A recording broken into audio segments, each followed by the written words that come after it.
خبر شامل کرتے ہیں سمارو شہر سے۔ ہمارے نمائندے divisional bureau chief Chaudhry Adnan Afzal کی رپورٹ کے مطابق پاک سرزمین پارٹی کی طرف سے پاک سرزمین آفس سمارو میں ورکر اجلاس رکھا گیا، جس میں عہدیداران نے شرکت کی۔ سمارو پاک سرزمین پارٹی کی طرف سے بلال جان قائم خانی ضلع صدر کی صدارت میں ورکر اجلاس رکھا گیا، جس میں بڑی تعداد میں عہدیداران نے شرکت کی۔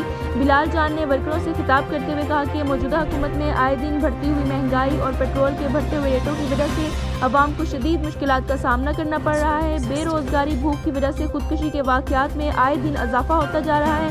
تبدیلی کے نعرے مارنے والی حکومت نے عوام کا جینا حرام کر دیا ہے۔ پی ایس پی کے سربراہ مصطفیٰ کمال کے ایجنڈے پر چلتے ہوئے ہم انشاءاللہ اس ملک کو بدحالی اور کرپشن سے پاک کریں گے۔ اس موقع پر نائب صدر افضل جٹ، انفارمیشن سیکریٹری صدام حفیظ، نائب صدر تلکا سمارو Rizwan Atari, Ahmed Rind, joint secretary Tariq Baloch, Digo farm سے قربان رند، حنیف رند بھی موجود تھے۔